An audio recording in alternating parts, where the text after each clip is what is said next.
ఇది అందరికీ హ్యాపీ ఓనం. మరి వినాయక చవితికి ఈ మాదిరిగా విష్ చేస్తాను, దసరాకి ఈ మాదిరిగా విష్ చేస్తాను. కానీ మాకంటూ కేరళ వరకు ఒక స్పెషల్ పండగ ఈ ఓనం అనేది. 2024లో నేనున్న ఈ ఇంట్లో ఓనం సెలబ్రేషన్ చాలా బాగా చేసుకున్నాం. మా మేడము నేను కలిపి 14 రకాల వంటలు చేశాము. మా మేడం నాకు సాయం కూడా చేశారు.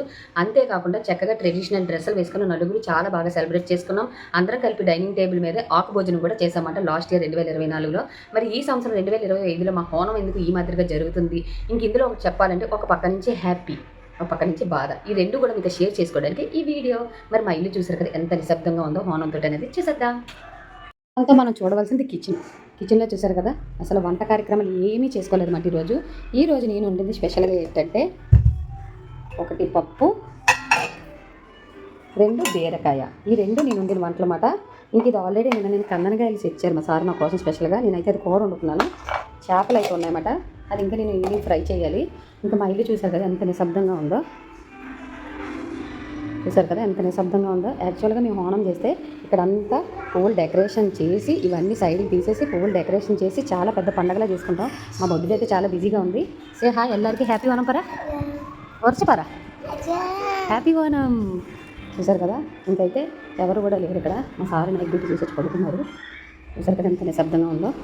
చూసారు కదా మా ఇల్లు అంతా ఎంత నిశ్శబ్దంగా ఉందో పట్టున పండగ టైంలో. ఈ పండగ టైంలో ఇలా ఉన్నందుకు కొంచెం బాధగానే ఉంది, ఇలాగే ఉన్నందుకు కొంచెం సంతోషంగానే ఉంది. ఎందుకంటే హోనం పండగలు అంటేనే ఏవీ ప్రెజర్ ఉంటుంది, ఎక్కువగా పని ఉంటుంది, సాయంత్రం కలిసిపోతాం కూడా. కానీ ఇక్కడైతే ఒక విధంగా ఒక ప్లస్ పాయింట్ మనకంటే ఉంటుంది. ఏంటంటే ఇలాంటి ఒక పండగ టైంలో మేడంలు అయితే కొంతమందికి అయితే మీల్కి హెల్ప్ కూడా చేస్తారు. నా మేడం అయితే చేస్తారన్నమాట. ఇంకా మీకు ఇంకోటి కూడా షేర్ చేసుకున్నాను. ఈ సంవత్సరం 2025లో నాకు హోనంతో మా మేడం నాకు ఏం బోనస్ ఇచ్చారనుకుంటున్నారా? చూసారా చక్కటి శారీ అయితే తెచ్చారన్నమాట. కేరళ నుంచి తెచ్చిన శారీ ఇది. నాకైతే చాలా బాగా నచ్చిందన్నమాట. నాకు హోనంతో మా మేడం ఈ శారీ అయితే ఇచ్చారు ఈ సంవత్సరం అయితే మాత్రం. మరి ఎందుకు మాకు హోనం లేదంటే సింగపూర్లో హోనం పండుగలకి అలాంటి వాటికి హాలిడేస్ వీళ్ళు కంపెనీ వాళ్ళు అయితే ఇవ్వరన్నమాట. కంపెనీ హాలిడేలు పబ్లిక్ హాలిడేలు ఉండవు. అందుకే ఫ్రైడే పడింది కాబట్టి వీళ్ళకి హాలిడే లేదు కాబట్టి మాకైతే మాత్రం హోనం సెలబ్రేషన్ లేవు. రేపు చేసుకుందామన్నా రేపు కూడా వాళ్ళ డ్యూటీ అంటే సండే చేసుకుందామంటే సండే మా మేడం వాళ్ళకి చాలా పెద్ద ఫంక్షన్ ఉంది హోనం సెలబ్రేషన్, వాళ్ళ ఫ్రెండ్స్ అందరూ కలిపి. అందుకే వీళ్ళు అక్కడికి వెళ్ళిపోతున్నారు. నాకైతే బయటకైతే నాకు లీవ్ టైం అట, ఆదివారం లీవ్ ఇచ్చారు, నేను బయటకు వెళ్ళిపోతున్నాను. అందుకే ఈ సంవత్సరం మాకు హోనం సెలబ్రేషన్లు అయితే లేవు. ఓకే ఫ్రెండ్స్, మరి మా హోనం సెలబ్రేషన్ కథలు అయితే ఈ మాదిరిగా ఉన్నాయి. మరి సింగపూర్లో చాలామంది కూడా ఇలాంటి పండుగలు చేసుకుంటూనే ఉంటారు కదా.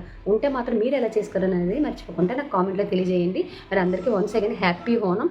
అందరూ ఈ హోనంతో సంతోషంగా ఉండాలని కోరుకుంటున్నాను. ఉంటాను, బాయ్ బాయ్. మరి మర్చిపోకుండా నచ్చినా నచ్చకపోయినా like and share and subscribe.